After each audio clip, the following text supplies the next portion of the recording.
मैं सोचता था कि कांग्रेस के जो स्पोक्स पर्सन हैं या जो वक्तव्य देने वाले हैं वो फाइनेंस बिल पर चर्चा करेंगे, वो देश के स्थितियों के बारे में बताएंगे, हमारी सरकार ने क्या बुरा किया इसके बारे में बताएंगे।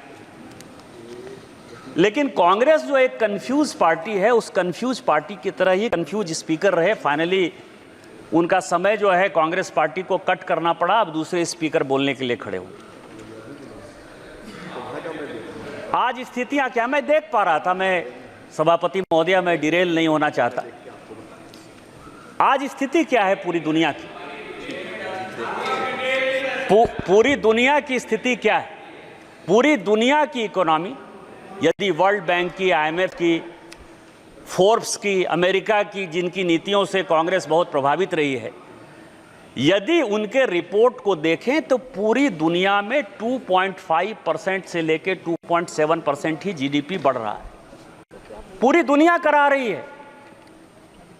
आप लंदन जाइए, आप न्यूयॉर्क जाइए, आप वाशिंगटन जाइए, आप पूरे यूरोप जाइए, सारे दुकान बंद होते हुए नजर आएंगे। बेरोजगारी की भयंकर सीमा है। इन्फ्लेशन का रेट यदि आप कहेंगे तो कोई ऐसा मुल्क नहीं है जहां की 8% से कम इन्फ्लेशन है। पूरी स्थिति खराब है, चाहे करंट अकाउंट डेफिसिट का हो, चाहे GDP ग्रोथ का हो, फिस्कल डेफिसिट का हो, जिस भी पैमाने पर आप पूरी दुनिया को आंकने का काम करेंगे, आपको लगेगा कि माननीय प्रधानमंत्री जी और माननीय वित्त मंत्री निर्मला सीतारामन जी की नीतियां इस देश के लिए इतनी सक्सेसफुल हैं कि आज भी भारत आशा की किरण है। पूरी दुनिया में 7% से ऊपर GDP इसका ग्रोथ है।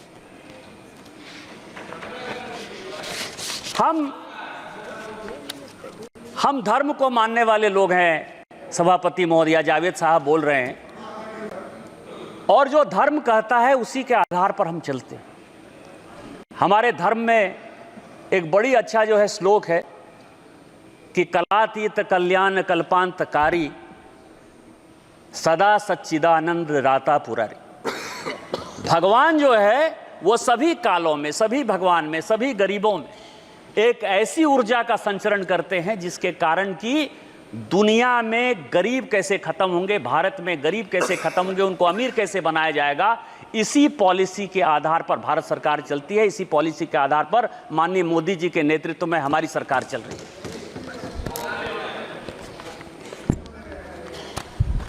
किसान बिल की बात हो रही है, और उस दिन मैंने बजट पर माननीय LOP, जिनको मैंने सोचा कि क्या संबोधन दिया जाए, तो लिप्स ऑफ पैरट, तोते का जो जवान होता है, उस तोते के जवान में जो लिखाया पढ़ाया जाता है वही उसको बोलना है। और इस बजट पर चर्चा करते करते ये अमर सिंह साहब भी वही चर्चा कर गए।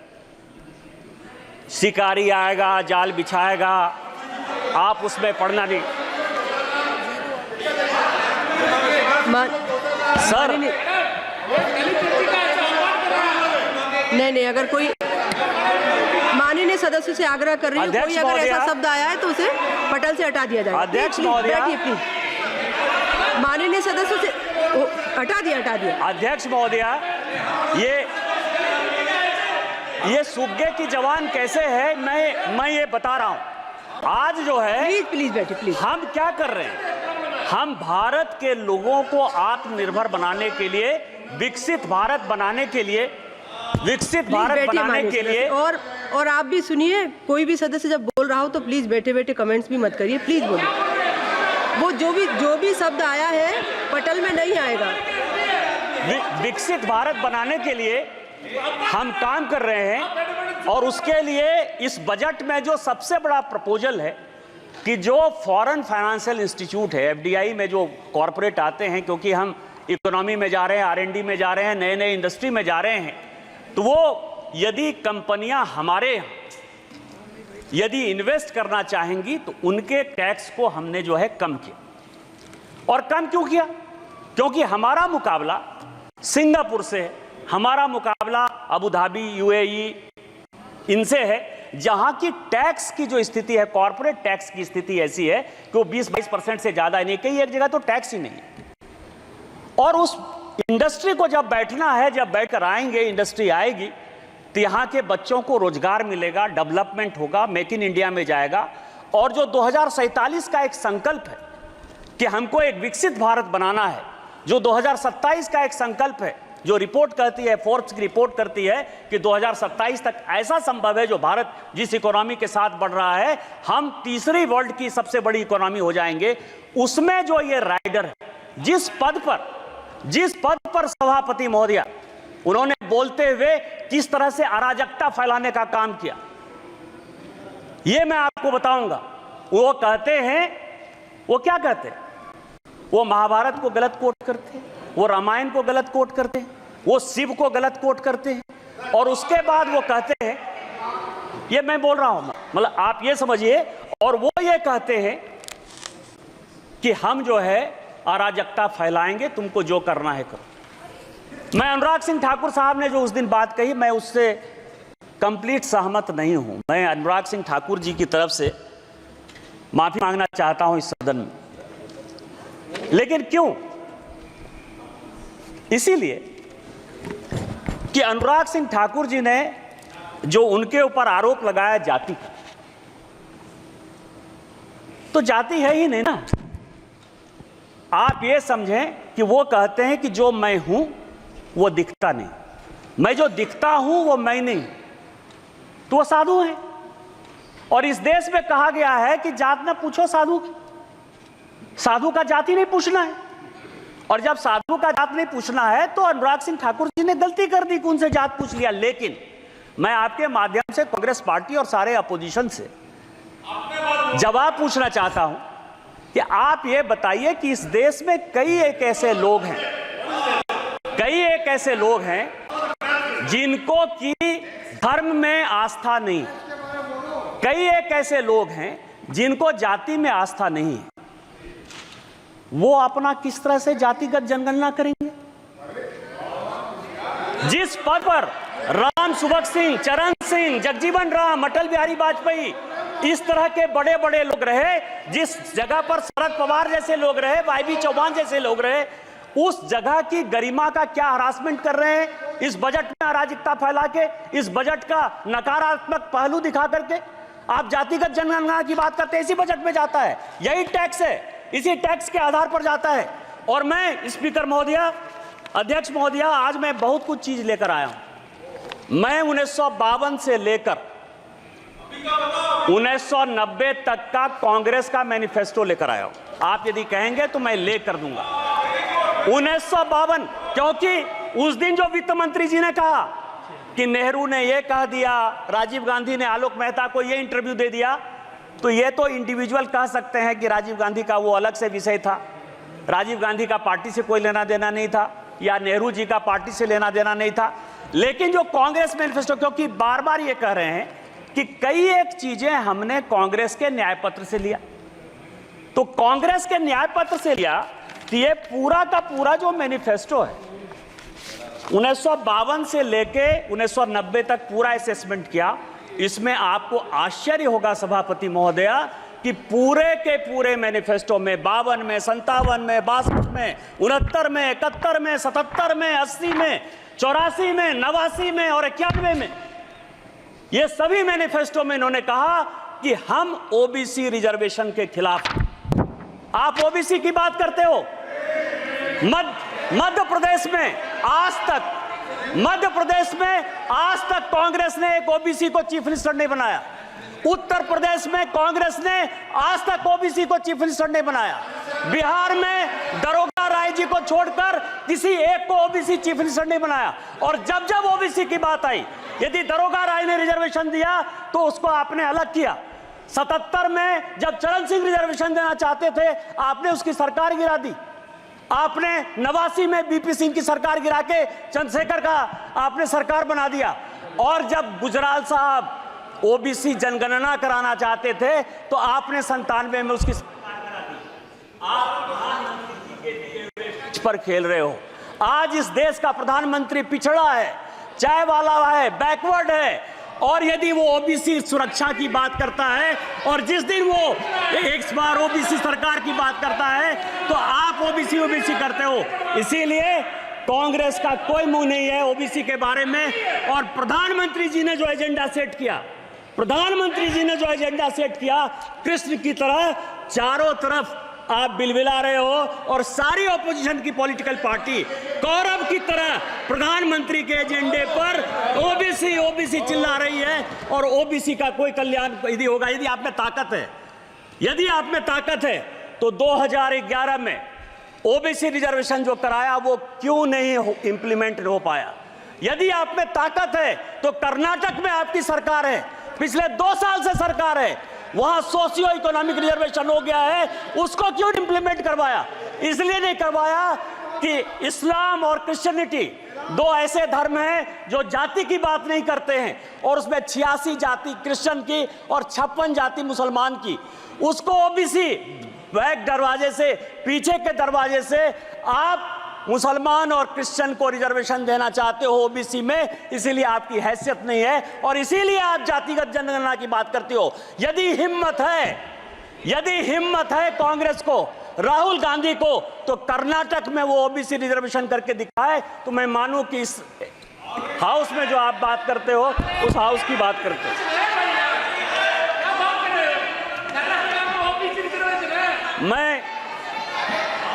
मैं कांग्रेस का बहुत सम्मान करता हूं, गांधी फैमिली का है भी सर। यदि मान लीजिए कि भारत का बंटवारा हो गया, नेहरू जी की देन है। तिब्बत से यदि हम जूझ रहे हैं, नेहरू जी की देन है। यदि चाइना हमारे पास आ गया, नेहरू जी की देन है।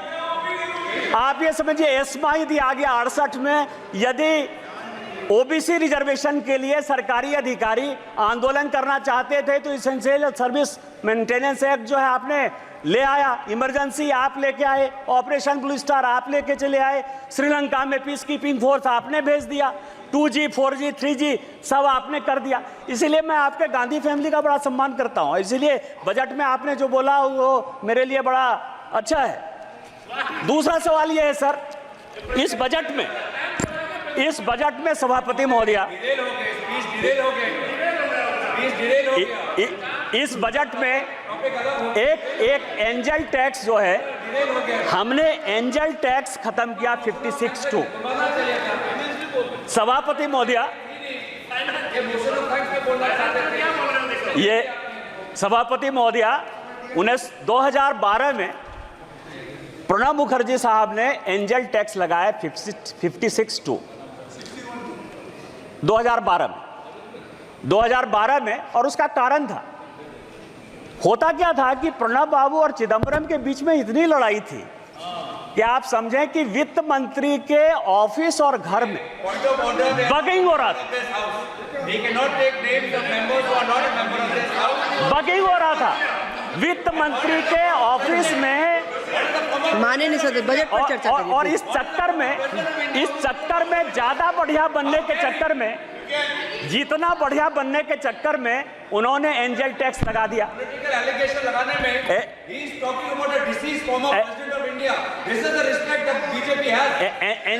एंजल टैक्स लगा दिया। एंजल टैक्स क्या है? माननीय प्रधानमंत्री जी स्टैंड अप की बात करते हैं, स्टार्टअप की बात करते हैं, लोगों को रोजगार देने की बात करते हैं, और माननीय तोता जो है, तोता महाराज, मतलब लिप्स ऑफ पैरट, नाम नहीं लूंगा सभापति महोदया क्योंकि ये गुस्सा जाएंगे, तो ये जो है कि युवाओं को आज तक, क्योंकि इस पैसे का हमने देखा कि कहां से बजट आता है, कॉरपोरेशन का कितना टैक्स आता है, इनकम टैक्स कितना आता है, जीएसटी कितना आता है, हमारी देनदारी क्या है, उधार क्या है, ये पूरा फाइनेंस बिल का टैक्स स्ट्रक्चर है। और उसमें 8% के आसपास ऐसा पैसा है जो डिफेंस को जाता है। आज तक डिफेंस पर किसी प्रकार की कोई चर्चा इस हाउस में नहीं हुई कि हम इस टैक्स से सेस लेते हैं, सरचार्ज लेते हैं तो डिफेंस में पैसा देते हैं। लेकिन पहली बार मैं देख रहा हूं सारे ऑपोजिशन के लोग अग्निवीर स्कीम के ऊपर जो है लगातार बजट में बोलते रहे, और चूंकि ये एंजल टैक्स लगाया है, युवाओं को ज्यादा से ज्यादा कैसे आगे बढ़ाया जाए, कैसे उसको रोजगार के लिए दिया जाए, और उसको एबॉलिश किया है। इसके लिए माननीय वित्त मंत्री जी बधाई के पात्र हैं कि अब ज्यादा से ज्यादा लड़के जो है वो रोजगार में आएंगे। लेकिन मैं इसके तह पर गया तो मैं आपको बताऊं कोई नई बात नहीं है। सभापति महोदया, 1962 में जब चीन ने भारत को हरा दिया और लगा कि फोर्स की कमी है, तो भारत में 1962-63 में नेहरू जी ने शॉर्ट सर्विस कमीशन लाया। ऐसा नहीं है कि केवल फौज के लिए जो है अभी 5 साल का अग्निवीर स्कीम आया है, इसके पहले भी इस देश में 1962 में शॉर्ट सर्विस कमीशन आ गया। और शॉर्ट सर्विस कमीशन के बारे में मैंने सारे डिबेट पार्लियामेंट के, लोकसभा, आपको मैं बताऊं कि जो अफसर ज्वाइन करते हैं उनकी नौकरी 5 साल से 10 साल होती है और अब वो 14 साल हो गई है। शॉर्ट सर्विस कमीशन में आज तक किसी पॉलिटिकल पार्टी ने लोकसभा या राज्यसभा में या सदन के बाहर कोई क्वेश्चन नहीं किया कि यह शॉर्ट सर्विस कमीशन क्यों होगा। सर्विस तो एक ही है ना।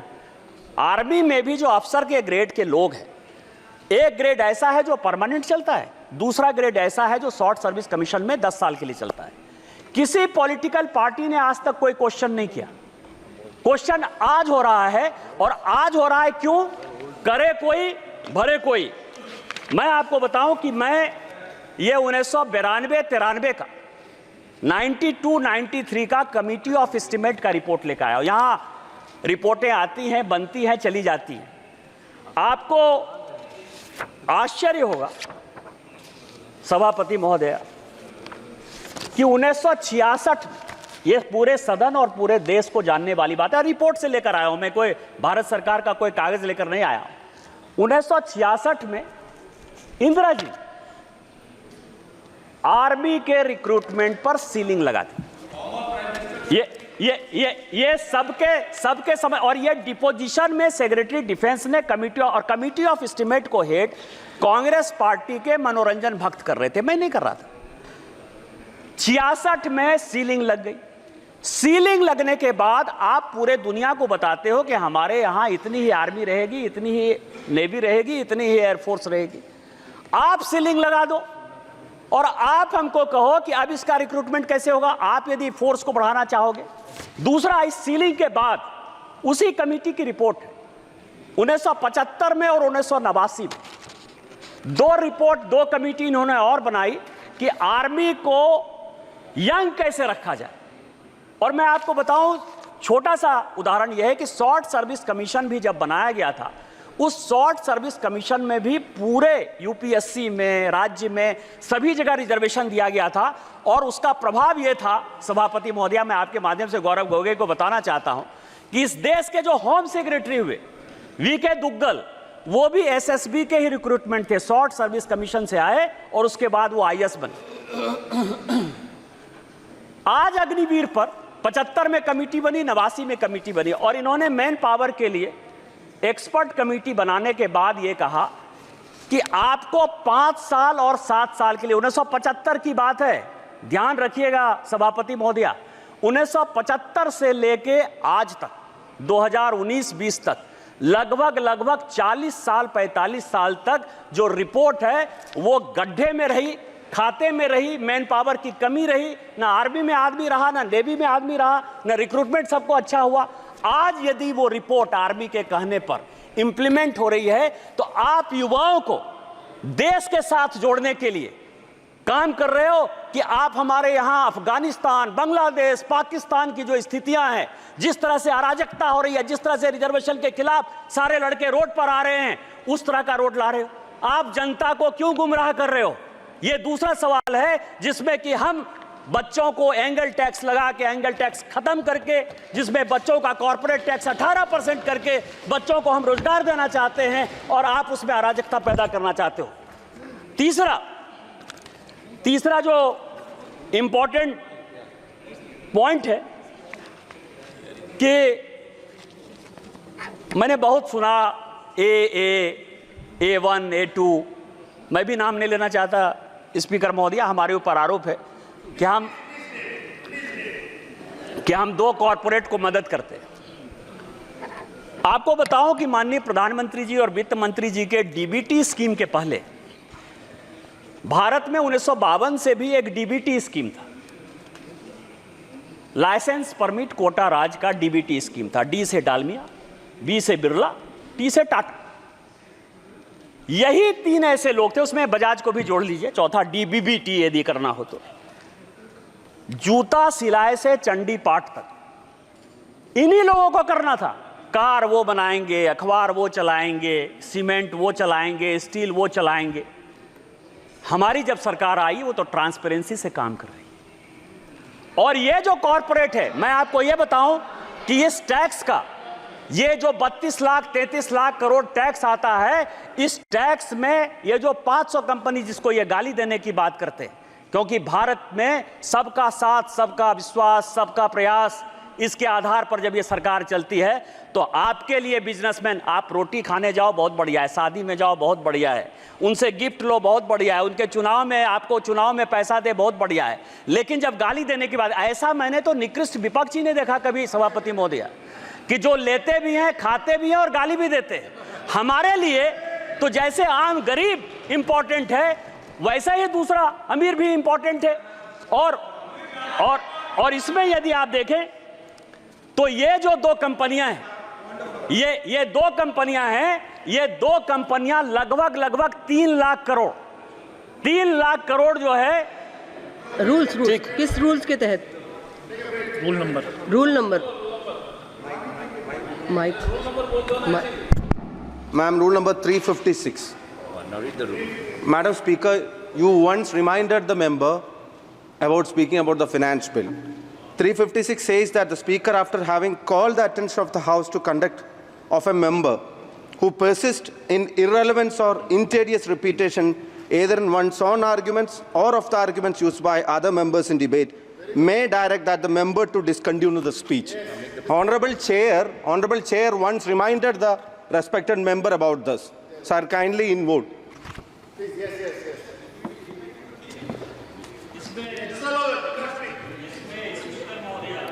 रिपीटेशन, मैं एंजल टैक्स की बात कर रहा हूं, मैं कॉर्पोरेट टैक्स की बात कर रहा हूं। एंजल टैक्स और कॉर्पोरेट टैक्स को कैसे आप डिरेल कर रहे हो? मैं ये कह रहा हूं कि जिस AA कंपनी को आप कह रहे हो, वो 4 लाख करोड़ रुपया इस देश के किट्टी में दे रही है, जिसके कारण ये देश चल रहा है। आप क्या चाहते हो? कंपनी बंद हो जाए? आप क्या चाहते हो? बैंकों ने जो लाखों लाख करोड़ के जो है आपकी तरह जो फोनो बैंकिंग में, वो बैंक बंद हो जाए? आप क्या चाहते हो कि आप चंदा भी खाओ, आप उनके शादी में भी जाओ और उसके बाद गाली देते रहो, चूंकि वो डिफेंड करने वाले नहीं है? तो आप जो है ये काम करो। इस देश का कौन ऐसा पॉलिटिशियन है जो अंबानी के शादी में नहीं गया? कौन ऐसा आदमी है? इनके पार्टी के जो महासचिव हैं प्रियंका गांधी, क्या वो शादी में नहीं गई? क्या बात कर रहे हो आप?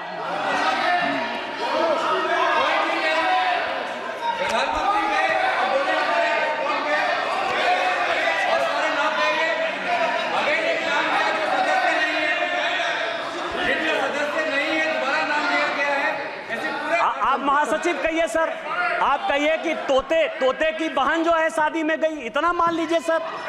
प्लीज बजट पर कंप्लीट करिए। एक बयान हमने, ये फाइनेंस बिल में एक बड़ा अच्छा पार्ट आता है अध्यक्ष महोदया, पीएमएलए का। और इस सदन में जितने लोग बोलते हैं वो इनकम टैक्स के बारे में बोलते हैं, ईडी के बारे में बोलते हैं और सीबीआई के बारे में बोलते हैं। सीबीआई तो खैर अलग संस्था है, लेकिन इनकम टैक्स और ईडी ये 2 महत्वपूर्ण है। और इस फाइनेंस बिल में भी ईडी के लिए कई एक चीजें जो है वो बताई गई।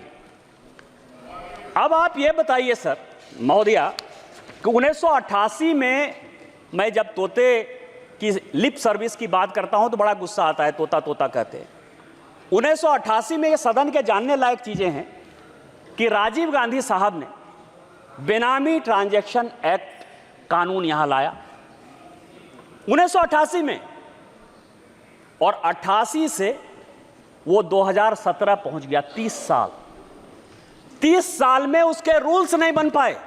आप हमसे हिसाब लेते हो कि हमने किसको पकड़ा, किसको नहीं पकड़ा, कौन जेल गया, कहां ब्लैक मनी है, कहां व्हाइट मनी है।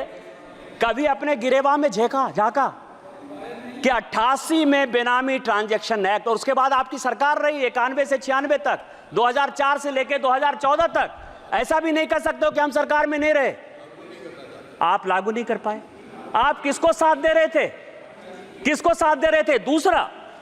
दूसरा मैं आपको बताऊं ये सुप्रीम कोर्ट का आदेश 2012 में दिसंबर के महीने में बेनामी ट्रांजैक्शन एक्ट में संशोधन हुआ। भारतीय जनता पार्टी की तरफ से मैं बोलने के लिए खड़ा हुआ और उस तरफ से माननीय चिदंबरम साहब थे, बड़े फेमस वित्त मंत्री, उनसे ज़्यादा पढ़ा लिखा आदमी तो मैंने जीवन में देखा ही।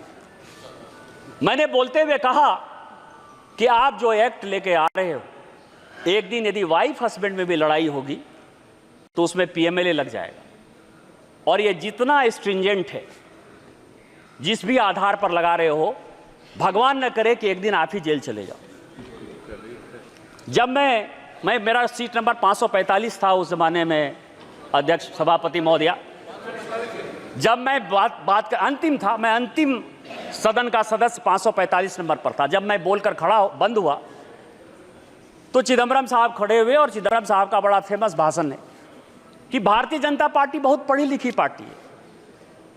मेरी अपेक्षा यह थी कि पीएमएलए कानून में बोलते हुए भारतीय जनता पार्टी अपने एक विद्वान आदमी को खड़ा करेगी, लेकिन उसने सबसे मूर्ख, बुद्धू और दकियानुसी आदमी को, जो है जिसको पीएमएलए पता ही नहीं है, उसको खड़ा कर दिया।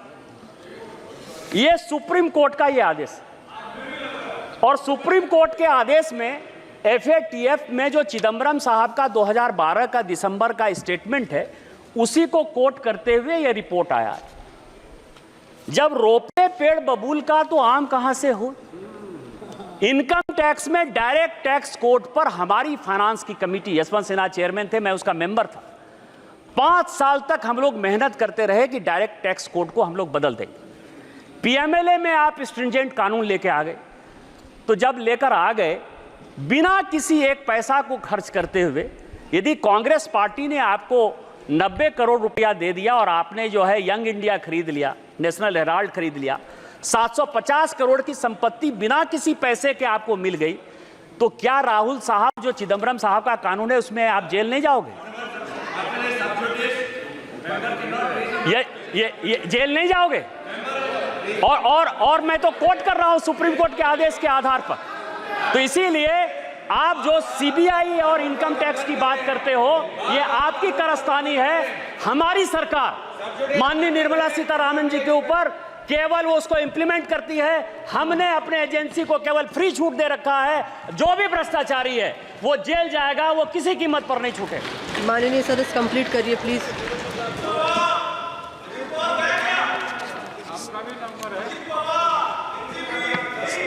सभापति महोदया, इस देश के हालात बहुत अच्छे। हम 2047 तक विकसित भारत बनाने की कल्पना में, माननीय प्रधानमंत्री जी यक्ष युधिष्ठिर वार्ता में उस दिन बोलते हुए माननीय राहुल गांधी जी ने कहा कि 6 महारथी थे। 6 महारथी नहीं थे, 9 महारथी थे। 9 महारथी थे और 7 महारथी चक्रव्यूह लड़ रहे थे और 2 महारथी चक्रव्यूह के बाहर जो है 4 लोगों को, पांडवों को रोकने की कोशिश कर रहे थे। उसमें भीम थे, सात्विक थे, नकुल थे और सहदेव थे। और उसी में सात टोटल 9 महारथी थे जो कि अभिमन्यु से लड़ रहे थे और उसमें 7 महारथी ऐसे थे जो चक्रव्यूह में अभिमन्यु को घेरने के लिए बैठे थे और 2 महारथी ऐसे थे जो कि पांडव की सेना उसमें अंदर नहीं जा पाए। पांडव में 4 लोगों को उन्होंने मौका दिया हुआ था। इसका नाम था भीम, सात्विक, नकुल और सहदेव। और जिसकी रक्षा जो है जयद्रथ कर रहे थे उस दरवाजे की, तो उसमें नहीं जाए। इसमें एक महाभारत में दूसरे प्रसंग में क्वेश्चन पूछा यक्ष ने युधिष्ठिर से। एक क्वेश्चन है कि कह पंडिता, और दूसरा है को मूर्खा, और तीसरा है कह मत्सर। मैं मूर्ख पर नहीं जाऊंगा, मैं 2 ही चीज पर जाऊंगा, क्योंकि हो सकता है कि ये लोग अपने पर ले लें, लीडर ऑफ द अपोजिशन पर, कि उनको मूर्ख कह दिया। मैं उनका बड़ा सम्मान करता हूं। पंडित वो है, सभापति महोदया, पंडित वो है जो कि विद्वता की बात करता है। Leader of the parrot, lie of the parrot, या लिप्स ऑफ द पैरट, वो केवल और केवल डिस्टॉर्शन ऑफ फैक्ट्स जो हमारे महाभारत का है, गीता का है, रामायण का है, महाभारत का है, वही करते रहते हैं। इसलिए उनको सोचने की बात है कि वो पंडित हैं कि नहीं। लेकिन जो मत्सर है, मत्सर के बारे में बड़ी अच्छी बात कही गई है कि जिसको ईर्ष्या हो, द्वेष हो, जलन हो, किसी के आगे बढ़ने पर जो है परेशानी हो, उसको मत्सर कहा जाता है। आज जो कांग्रेस पार्टी की स्थिति है वो यक्ष युधिष्ठिर वार्ता का मत्सर है। भारत इतना ग्रो क्यों कर रहा है, भारत इतनी बड़ी इकोनॉमी में क्यों जा रहा है, भारत दुनिया की तीसरी इकोनॉमी 2027 में क्यों हो जाएगा। और इस कारण से युवाओं को भड़काओ, किसानों को भड़काओ। इसी कारण से जातिगत रिजर्वेशन के आधार पर, जिस रिजर्वेशन के आधार पर आज बांग्लादेश जैसा देश जो है जल रहा है, पाकिस्तान खत्म हो रहा है, श्रीलंका खत्म हो रहा है, लीडर ऑफ द अपोजिशन के नाते जिसकी कोई जिम्मेवारी नहीं। और जिम्मेवारी कैसे होगी सभापति महोदय? जिम्मेवारी नहीं होने के पीछे रीजन है। रीजन ये है कि मैं 3 किताब मैं अभी पढ़कर आया, वो 3 किताब बड़ा इंपॉर्टेंट है। एक किताब अशोक मित्रा ने लिखा, प्रेटलर्स टेल। अशोक मित्रा साहब बंगाल के सबसे लॉन्गेस्ट फाइनेंस मिनिस्टर रहे और इंदिरा जी के वो इकोनॉमिक एडवाइजर। दूसरी किताब नटवर सिंह की है जो कहता है कि one life is not enough. और तीसरी किताब संजय बारू की है, एक्सीडेंटल प्राइम मिनिस्टर। ये 3 किताब है और तीनों आदमी, संजोग से अशोक मित्रा साहब को छोड़ दीजिए तो 2 आदमी तो अभी भी हैं। और किसी को कांग्रेस पार्टी ने जो है आज तक कॉन्ट्राडिक्ट नहीं किया। कॉन्ट्राडिक्ट। और तीनों किताब क्या कहती है कि अमेरिका तय करता था इस देश का वित्त मंत्री कौन हो। संजय बारू कहते हैं कि प्रधानमंत्री मनमोहन सिंह जी ये सरकार नहीं चलाते थे, ये सरकार नेशनल एडवाइजरी काउंसिल की सोनिया गांधी जी चलाती थी।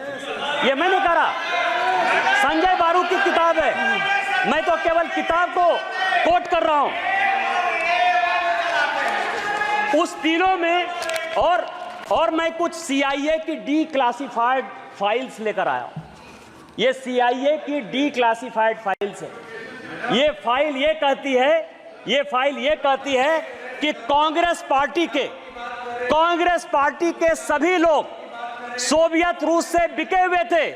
वो पैसा लेते थे, पैसा लेकर वो जो है देश की पॉलिसी बनाते थे, देश का कैसे नुकसान हो वही काम करते थे।